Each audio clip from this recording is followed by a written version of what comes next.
하나님 말씀은 로마서 3장 23절 말씀. 다 같이 읽습니다. 시작. 모든 사람이 죄를 범하였음에 하나님의 영광에 이르지 못하더니. 오늘 이제 웨스트민스터 소요리 분답의 18번째 질문에 대한 답을 지난 시간에 이어서 오늘 이제 보고 있는 내용입니다. 자, 유인물을 보시면 18번째 질문이 뭐였는가? 우리 보라색 있죠. 질문을 한번 다 같이 읽겠습니다. 시작. 사람이 타락한 상태에서 죄가 되는 것은 무엇입니까? 오늘 이 질문을 우선 좀 잘 생각할 것이 있는데 뭐냐면은 타락한 상태에서 죄가 되는 거예요. 근데 타락하지 않은 상태라면 또 다른 것이 있을 수 있겠죠. 근데 사람이 타락한 상태에서 죄가 되는 것은 무엇입니까? 이런 내용이 있는데, 자, 답은 뭘까요? 타락하기 전이 아니라 타락한 상태에서 죄가 되는 것 뭘까요? 답 초록색 같이 한번 읽어보죠. 시작. 사람이 타락한 상태에서 죄가 되는 것은 아담의 첫 범죄에 대한 죄책과 본래의 의의를 상실함이요. 본래의 의의를 상실함이요. 그리고 온 성품이 분패한 거예요. 성품이 분패했는데 어떤 성품이에요? 온이에요. 온 성품이 부패한 거예요. 이를 뭐라고 부르며 원죄라고 부르며 아울러 이 원죄로부터 모든 실제적인 범죄가 발생합니다. 라는 내용이죠. 자, 죄가 무엇인가를 봤어요. 죄가 무엇이냐는 그 유인물을 보시면 이제 1번, 2번, 3번의 내용을 통해서 이제 확인하게 될 거예요. 원죄가 있습니다. 1번. 두 번째, 온 성품의 범죄가 있고, 넘기시면 세 번째, 자범죄가 있어요. 자, 이런 내용들에 대한 이제 내용을 점검하도록 합니다. 자, 다시 처음으로 돌아와서, 자, 첫 문장을 보면 이렇죠. 제 18문에서는, 욕이 나오네. 제 18문이라고 해야 될 겁니다. 제 18문. 제 18문에서는 땅에 사는 모든 사람이 현재 가지고 있는 죄를 묻고 있습니다. 땅에 사는 모든 사람이 현재 가지고 있는 죄가 무엇인가를 할 때 크게 둘로 나누어 말하는데 그것은 원범, 원죄와 자범죄라고 하는 거예요.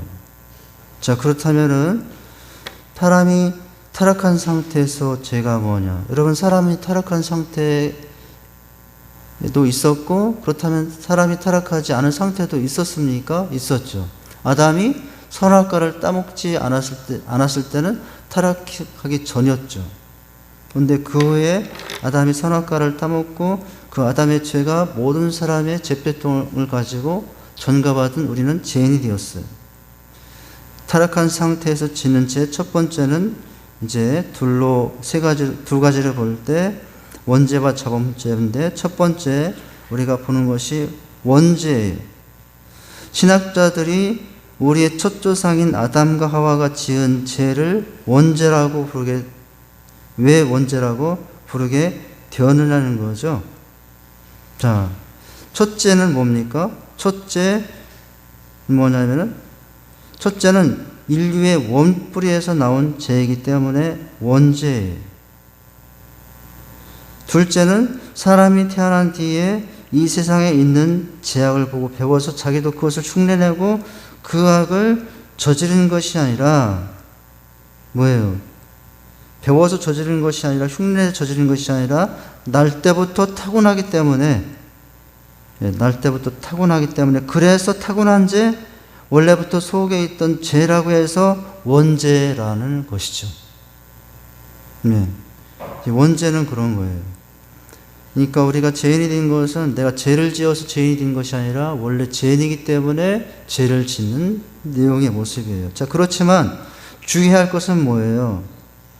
자, 원래부터 있던 죄라고 해서 그러면 주의할 게 뭐예요? 그 다음 내용, 그렇다면 하나님은 우리를 지을 때 죄인으로 지었느냐? 또 그거는 아니라는 거죠. 다음 문장 보면 그렇습니다. 그렇지만 주의해야 할 것은 하나님이 사람을 지을 때 이미 우리가 죄인이었다고 생각해서는 안 된다는 거죠. 하나님이 우리를 지었을 땐 죄인이 아니었지만 그러나 아담이 하나님의 말씀을 불순종하고 선악과를 따먹은 이후에 죄인이 되었고, 그래서 죄인이 된 거죠. 자, 사람이 지음받았을 때, 원래 지음받았을 때는 의롭게 지음받았기 때문입니다. 선악과를 따먹지 않았다면 예수님이 올 필요도 없었고, 이제 우리가 구원받을 또 다른 조건도 필요 없었죠. 왜냐하면 선악과를 따먹지 않으므로 죄가 없으므로 우리는 그때부터 지음받은 때부터 구원받는 자로 살기 때문에 그런 거예요. 자, 그런데 사람이 죄를 범함으로 타락하게 된 것입니다. 그 타락 때문에 세상에 나오는 모든 사람은 출생할 때부터 죄인으로 타는 거예요. 우리가 아들을 딸을 낳고 또는 손주 손녀를 보는, 너무나 여러분 어때요? 천사 같잖아요. 그러더라고요. 내 눈에 넣어도 안 아플 아이들이라고.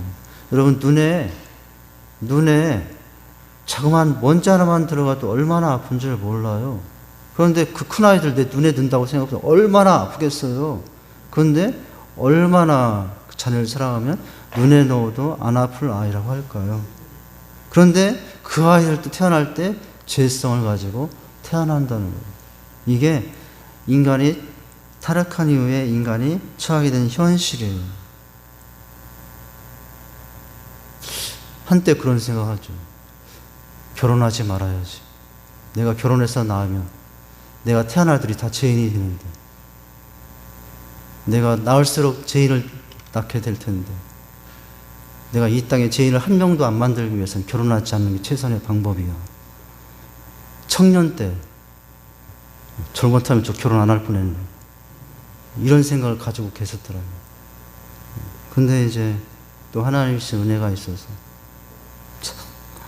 자, 사람이 원래 지음받을 때는 의롭게 지음받았기 때문입니다. 그런데 사람의 죄를 범함으로 타락하게 된 것입니다. 그 타락 때문에 세상에 나오는 모든 사람은 출생할 때부터 죄인으로 태어나는 거죠. 그래서 원죄를 가지고 태어난다고 말하는 것입니다.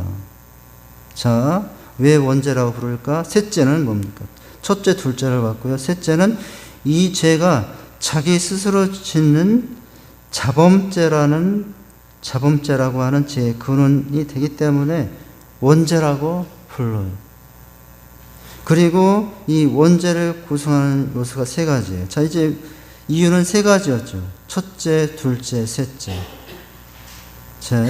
왜 원죄라고 불렀느냐? 스스로 짓는 자범죄라고 해서, 자범죄라고 하는 죄의 근원이 되기 때문에 원죄라고 불렀는데, 이 원죄를 구성하는 세 가지, 첫째는 아담의 첫 번째의 죄책이라는 거죠.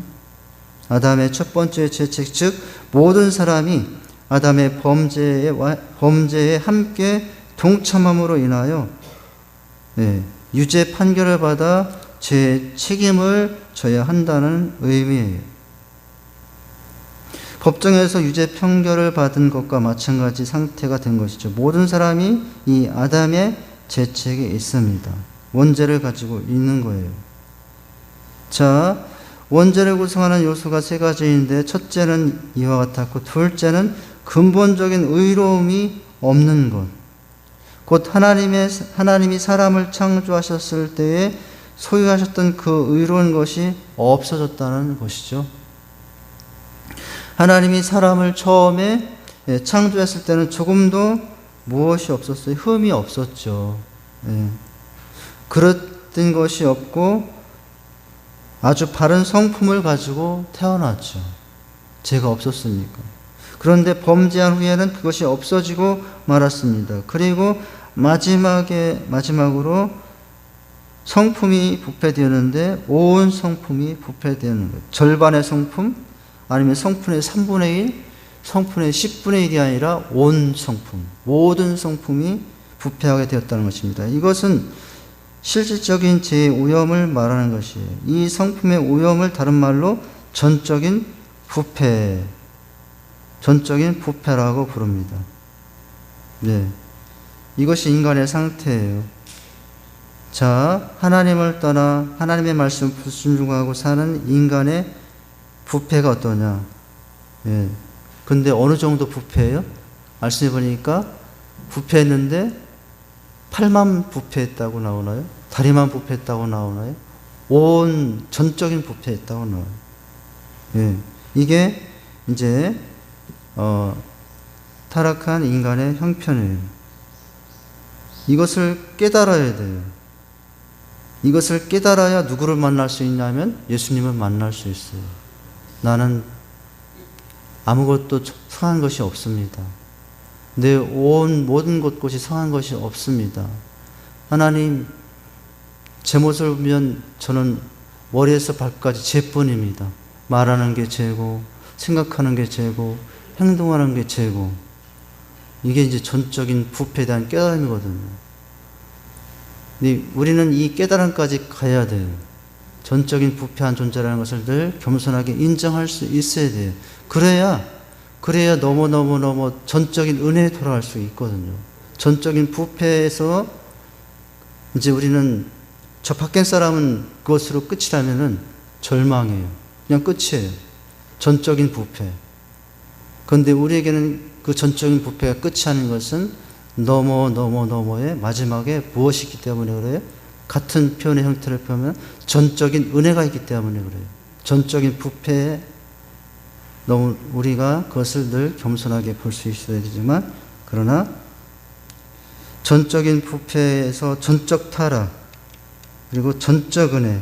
여러분, 그 전적 은혜에 최절정이 있어요. 전적인 부패에서 시작하여 전적으로 타락했던 인간이 전적인 은혜에 직면하게 되는데, 그 전적인 최고의 은혜의 결정체가 있는데 십자가예요. 십자가. 예. 바로 그 십자가는 나의 전적인 부패에서 때문에 생긴 하나님의 구원의 유일한 통로라고 할 수 있습니다. 자, 이제 원죄에 대해서 살펴봤고요. 두 번째는 부패인데 무엇의 부패는 성품의 부패예요. 그런데 성품의 부패가 어떤 성품의 부패일까요? 온 성품의 부패예요. 성품에는 다양한 모습이 있겠죠. 근데 나는 이것만큼은 부패하지 않았어. 나는 이런 면에서는 누구보다도 착해. 나름대로 그렇게 나를 판단하고 평가할 줄 몰라요? 근데 하나님 앞에 서면 그런 부분은 없다는 거예요. 그렇게 여기서는 그 부분도 하나님 앞에서 보면은 부패 그 자체인 수밖에 없는 게 우리 현실이죠. 첫 문장 봅니다. 사람이 온 성품에 부패했다고 하는 것은 첫째로 전적인 부패를 의미합니다. 썩었는데 절반만 썩었다는 게 아니에요. 다 썩었어요. 여러분, 시체가 죽으면 썩기 시작합니다. 썩기 시작하죠. 죽으면. 근데 썩기 시작하면 뭐예요? 다 썩게 되거든요. 네. 자, 일부분만 부패한 것이 아니고 전인적으로 부패했다는 것입니다. 그러니까 사람의 의지나 지식이나 정서, 이거 지정의라고 그러거든요. 우리의 인격이 뭐냐면 지정의거든요. 지정의. 이게 인격이에요. 근데 사람의 의지나 지식이나 정서가 다 하나님의 지으신 그 건전한 상태에서 멀어져서 악하게 변질했다는 것입니다. 이 부패는 사람의 깊은 마음속의 본성, 그 뿌리를 내리고 있어서 다른 사람은 보지 못할 수도 있으나 전능하신 하나님은 다 보고 계시죠. 어떤 사람은 지정의 중에 지가 심각한 문제가 있을 수 있거든요. 아는 거. 어떤 사람은 지정의 중에 감정의 문제가 많은 사람이 있을 수 있어요. 어떤 사람은 지정의 중에 의지가, 결단이 이게 약한 사람이 있을 수 있어요. 이게 다 인격이거든요. 인격인데, 근데 지정의가 어느 한 것, 상한 것이 없이 다 부패했어요. 자, 그리고 사람이 전적으로 부패했다고 할 때 한 가지 유의할 점이 있는데, 그것은 부패할 대로 부패해서 사람의 모습은 전혀 없고 뭐예요? 즉 곧 하나님이 지으신 사람의 원래 모습은 전혀 없고, 원래 모습은 없어요. 하나님께서 흙으로 사람을 빚을 때 그 원래 모습은 없어졌어요. 없고 마귀같이 되었다는 것을 의미하는 것은 아니다라는 거예요. 마귀는 회복 불가능한 존재이기 때문에, 자, 이런 의미는 아니라는 거죠. 마귀같이 되었다는 것은 아닌 거예요. 자, 그런 의미에서 마귀를 악한 자라고 부릅니다. 사람이 전적으로 부패했다는 것은 사람이 지으신 원래 상태로 있어야 할 그것이 하나님이 기뻐하시고 사람으로서 자기 기능을 발휘하고 창조받은 본래의 뜻을 잘 발휘할 수 있는데, 그런 상태에서 멀어져 도무지 이제는 창조의 뜻을 나타낼 수 없는 존재가 되어버렸다는 것, 이것을 가리켜서 전적 부패라고 합니다. 이게 누구의 모습일까요? 우리의 모습, 나의 모습임을 깨달아야 돼요. 넘기시면은, 둘째는 온 성품의 부패 중에 첫 번째는 전적인 부패인데, 두 번째는 넘기시면 둘째는 전적 무기능이에요. 힘이, 어떤 하나님 말씀대로 살아갈 능력이, 그 기능이 내게는 없다는 거예요. 물론 그렇게 살려고 하지만. 자, 둘째는 전적 무기능을 가리킵니다. 하나님이 기뻐하시는 바를 능히 행할 능력이 없게 됐다는 뜻입니다. 네. 여러분, 하나님이 기뻐할 바를 행할 능력이 없어진 거예요. 우리의 한계라는 거예요. 로마서 8장 7절은 이것을 잘 보여주는데, 어떤 말씀이 있습니까? 육신의 생각은 하나님과 원수가 되나니 이는 하나님의 법을 굴복하지 아니할 뿐 아니라 할 수도 없음이라 라고 했죠. 나의 생각은 늘 하나님과 원수가 되죠. 최덕환 목사의 생각은 언제나 잘 돌아보면 하나님과 원수가 되어 있어요. 이게 최덕환 목사의 본 모습이에요. 저만 그럴까요? 여기 있는 한 분 한 분들의 생각을 가만히 살피면 하나님과 원수되어 있어요. 이게 인간이, 이게 우리의 모습이에요. 그렇게 될 수밖에 없는 죄인의 모습이 우리의 모습이에요. 하나님의 법을 불급하지 않을 뿐만 아니라 할 수도 없다, 굴복할 수 있는 힘이 우리에게는 이제 없다는 거죠. 그런데 이제는 또 얘기되는데, 전적인 은혜에서 십자가 은혜를 덜 입으면 그 힘이 생기는 거예요.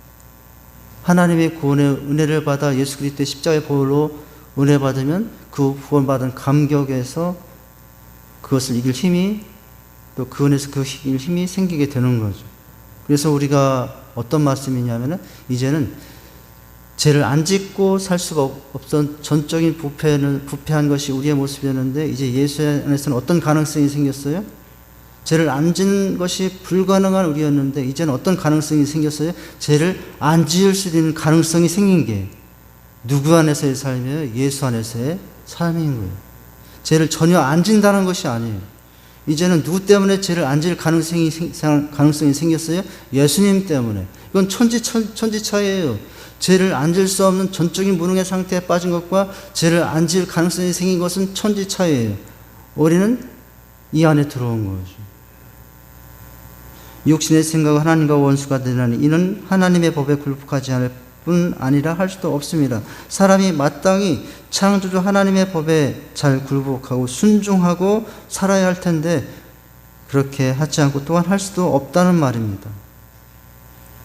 마음으로 결심했다고 해서 그것이 가능하지 않습니다. 작심삼일이라는 말, 왜 이렇게 딱 맞는 말입니까? 작심삼일이에요. 마음과 의지만 없는 것이 아니라 그것을 이룰 힘도 없어요. 무엇도 없어요. 마음도 없고 의지도 없고 힘도 없다. 이게 우리의 상태. 그래서 이것을 전적인 무능력이라고 하죠. 전적인 무기능이라고 했지만, 또 다른 표현으로 말하면 이것은 전적인 무능력이라고도 할 수 있는 거죠. 로마서 5장 12절 이렇게 말합니다. 그러므로 한 사람으로 말미암아 죄가 세상에 들어오므로 죄로 말미암아 사망이 왔으니 이와 같이 모든 사람이 죄를 지었으므로 사망이 모든 사람에게 이르렀느니라. 이렇게 여기서 모든 사람이 죄를 지었다는 것은 모든 사람이 세상에 태어난 후 죄를 지었다는 자범죄를 말하는 것이 아니라 태어날 때부터 죄에 오염된 상태로 태어났다는 원죄를 가리키는 것입니다. 이렇게 죄인된 사람의 사악함은 계속 진행된다는 점이 또한 중요합니다. 사람의 마음이 완악한 것은 일시적인 현상이 아니고 영구적이고 항상 악합니다. 그리고 보편적이에요. 이게 인간의 상태예요. 악한데 한 10년 동안만 악한 것이 아니라 악한데 어느 때 악해? 살아있는 동안 악해. 죽을 때까지 악해. 영구적이에요. 그리고 항상 악해요. 그리고 모든 것에 있어서 다 악해요. 이게 여러분 성인들 이야기를 하십니다. 성인들 있잖아요. 우리가 성인으로 치다하고 위대한 위인으로 생각하는 그분들도 사실은 어떤 특별한 분야에서 이제 두각을 나타내서 모범을 보였을 뿐이지 성인군자, 여러분 우리와 다를 바 없는 다 전적인 부패한 죄인들이죠.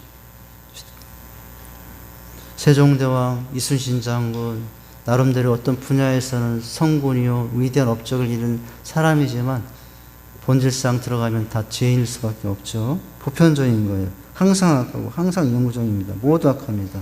바울도 그랬잖아요. 모두 악합니다. 본성상 악하지 않은 자는 아무도 없어요. 원죄라는 말이 성경에 나오진 않습니다. 신학자들이 하나님의 말씀을 자세히 연구한 결과 사람에게 나타날 때부터 타고난 죄가 있음을 확인하며 원죄라고 부르는 거예요. 성경에 원죄라는 말은 없지만 타고난 죄, 이것을 원죄라고 합니다. 자, 원죄가 있어요. 그런데 죄가 원죄만 있을까요? 자범죄도 있어요. 자범죄. 글자 그대로 해석하면 되잖아요. 내가 스스로 범한다는 거예요. 스스로가 범하는 죄. 이게 자범죄잖아요. 그러니까 누가 시켜서가 아니라, 타고나서가 아니라, 지금까지 타고난 죄를 봤지만, 시키지도 않는 죄가 나에게는 있어요. 내 스스로 내가 나서 하는 죄가 있어요. 이게 자범죄인데, 아담과 함께 죄를 지은 온 인류는 아담이 지은 죄의 죄책과 그로 인해 부패를 이어받았다고 했어요. 무음하게 태어난 아담은 사단의 유혹에 넘어가 죄를 지어서 죄인이 되었지만, 그렇잖아요? 원래 죄가 없었잖아요? 죄를 지어 죄인이 됐지만 아담의 후손은 죄인됨으로 인해 죄를 짓고 죄인이 된다는 거예요. 이게 아담과 우리의 차이죠. 우리는 모두 날 때부터 모든 속성의 부패로 인해 나는 죄인으로 태어나요. 그로 인해 당연히 또한 죄를 지으며 스스로 죄를 지으며 살아가는 게 우리의 모습이에요. 어거스틴이 가르친 것처럼 타락 후의 사람은 이제는 죄를 안 짓는 것이 불가능해졌어요. 안 짓는 것이, 여러분 죄를 안 짓는 것이 불가능한 존재가 되었다. 그러니까 죄를 지을 수밖에 없는 존재가 되었다는 거예요. 타락한 이후에는. 원래는 죄를 짓는 것이 불가능한 것이 우리의 상태였어요. 그런데 자유의지 때문에 아담이 그 자유의지, 하나님이 주신 자유의지를 악용하여 이제 죄를 짓게 된 거죠. 따라서 아담의 원죄에 의해 모든 실제적인 범죄들, 곧 자범죄는 이 원죄로부터 나오는 거예요. 여러분, 우리는 원죄를 가지고 태어났습니다. 그런데 원죄를 가지고 태어나서 또 스스로 죄를 짓고 있지만 그 스스로 짓는 죄는 어디에서 기원한 거예요? 원죄에서부터 기인하는 것이다. 이렇게 연결되어진다는 거죠. 자, 참고사항 표는 나중에 보고요. 자, 우리는 죄인이기 때문에 자범죄를 지을 수밖에 없되어졌어요. 원죄로 인해 근본적으로 의로움도 없을 뿐만 아니라 모든 성품이 부패한 인류는 하늘일마다 죄가 하는 것이 없어요. 하늘 일마다 죄가 하는 것이 없고 하는 생각마다 죄가 아닌 것이 없는 게 우리의 모습이에요. 이게 인간론이에요. 이게 인간이에요.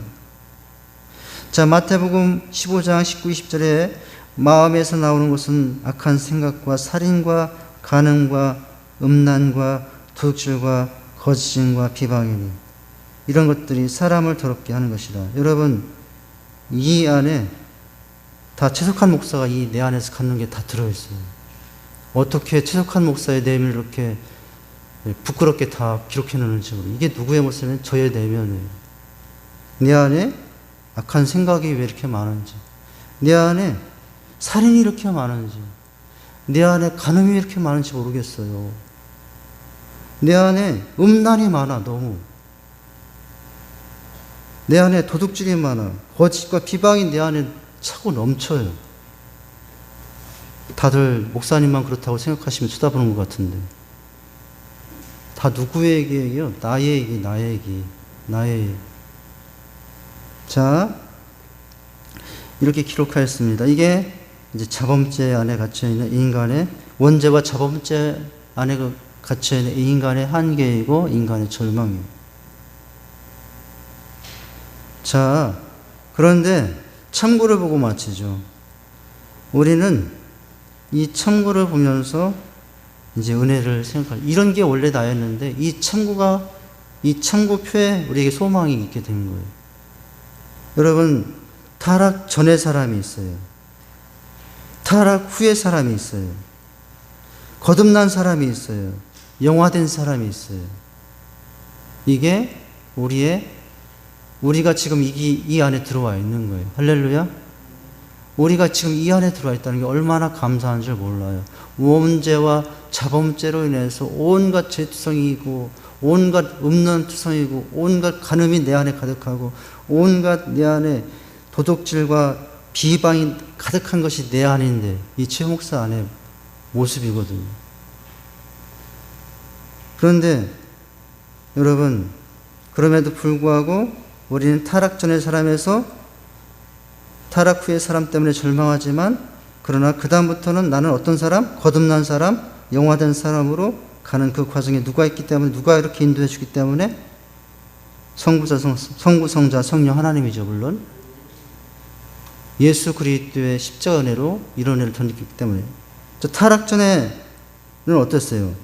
밑에 칸. 타락 전의 사람.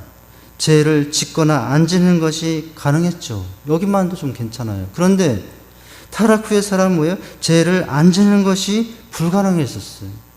아담 이후에 우리는 여러분 이렇게 됐어요. 그런데 여러분, 이런 우리를 불쌍히 해서 누가 오셨죠? 여기에 누가 있죠? 이 중간에 십자가 있어요. 예수님이 오셨어요. 예수님으로 말미암아 주를 거듭난 우리에게는 이제는 어떤 가능성이 생겼어요? 죄를 안 짓는 것이 가능. 또한 더 나아가서는 여러분, 영화 뒤 하나님 앞에 가서는 어떤 존재가 될까요? 죄를 짓는 것이 불가능. 할렐루야. 빨리 천국 가고 싶어요. 아유, 얘들 다들 목사님 먼저 가세요는 것 같은데. 빨리 천국 가고 싶지 않습니까? 아니, 더 살고 싶으신가 봐요. 아파트도 들려야 되겠고, 자녀 시집장가도 보내야 되겠고. 여러분, 근데 빨리 천국 가고 싶지 않아요? 아멘 할 때까지. 빨리 천국 가고 싶습니다. 빨리 천국 가고 싶습니다. 그래도 안 하시는 분이 있네. 왜 그러냐면, 거기 가면 죄를 짓는 것이 불가능하기 때문에. 빨리 좀 벗어나고 싶어요. 네. 이게 뭐냐면, 제가 이제 빨리 자살하자, 뭐 이렇게 여러분 오해하지 마세요. 빨리 죽자. 여러분, 무병장수 9988 23세 하시기 바랍니다. 99세까지 팔팔하게 살다가 이틀 3일 살다가 사하시기 바랍니다. 무병장수 하시되, 우리의 소망은 이런 은혜를 가지고 살아가야 될 줄 믿습니다. 죄가 나를 너무나 힘들게 하고 그렇게 할지라도 여러분, 주님이 십자가의 은혜로 강가에 가서 이런 영화를 생각하면서 다시 힘을 내시기 바랍니다. 네, 기도하겠습니다. 하나님 아버지, 주님의 은혜와 사랑을 감사합니다. 죄인된 우리의 모습, 원죄와 자범죄에 갇힌 우리의 모습 안에 절망을 보지만, 그러나 거듭나게 하시고 영원하게 하시는 십자가의 은혜가 나에게 있어서 아버지 하나님 너무나 영광이고 감사합니다. 아무런 공로 없음에도 이런 은혜를 베푸신 주님을 바라보면서 그 은혜에 감격해서 그 은혜 때문에 이제는 타락한 이전의 삶이 아니라 참으로 더욱더 주님이 기뻐할 만한 삶을 조금 더 많이 살아내며 살아가는 저희들의 삶으로 인도해 주시옵소서. 예수님 이름으로 기도하옵나이다. 아멘.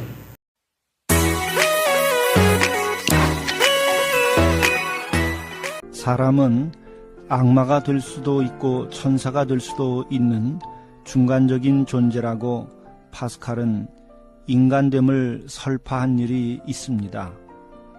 그렇다면 한 인간에게 있어서 무엇이 천사와 악마의 갈림길이 되는 것이겠습니까?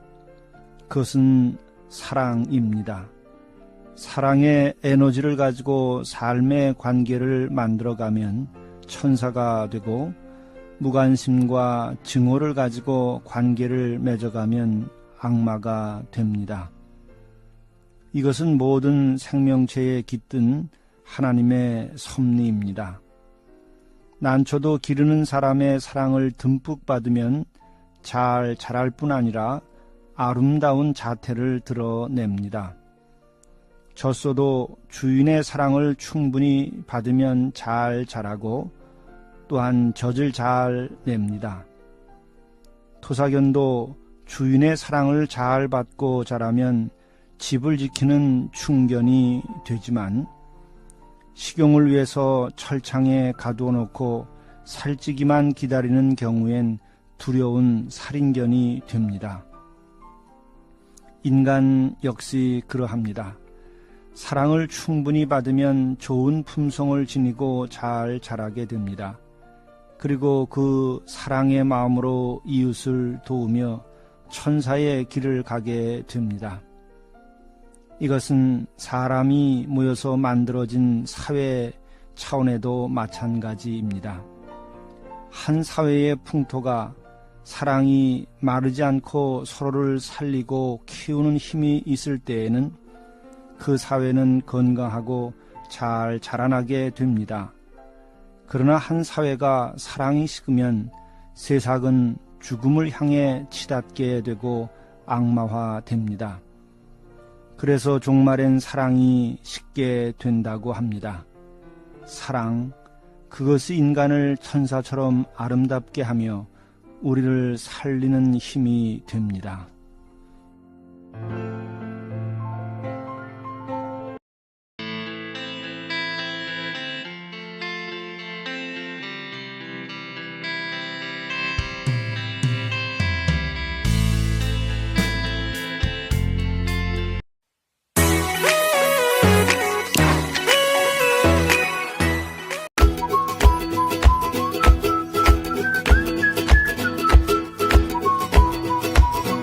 성도님들 안녕하세요. 행복모임 3주차입니다. 이번 주 행복모임 실행지침을 알아볼까요? 3주차 실행지침. 첫째, 베스트 필요 채우기. 둘째, 베스트 행복모임의 초청. 셋째, 베스트를 위해 기도하기입니다. 다시 한번 볼까요? 좋은 관계를 맺기 위해 베스트의 필요를 채워줍니다.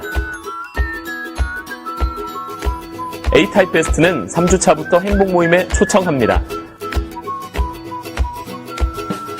3주차부터는 행복모임 장소 주변을 돌며 여리고 기도를 진행합니다. 관심과 사랑이 있으면 즐거운 행복모임이 될 거예요. 실행지침 기억하시죠? 다시 한번 볼까요? 3주차 실행지침. 베스트 필요 채우기, 베스트 행복 모임의 초청, 베스트를 위해 기도하기. 이번 주도 화이팅! 오늘은 사순절의 제10일입니다. 하나님은 빛이시라. 그에게는 어두움이 조금도 없으시니라. 만일 우리가 하나님과 사귐이 있다 하고 어두운 가운데 행하면 거짓말을 하고 진리를 행치 아니함이거니와, 저가 빛 가운데 계신 것 같이 우리도 빛 가운데 행하면 우리가 서로 사귐이 있고 그 아들 예수의 피가 우리를 모든 죄에서 깨끗하게 하실 것이요 빛이신 예수님, 생명의 빛을 비추시어 내 안에 있는 모든 죄의 어두움들이 사라지게 하옵소서. 사순절 주님의 삶과 고난을 묵상합니다.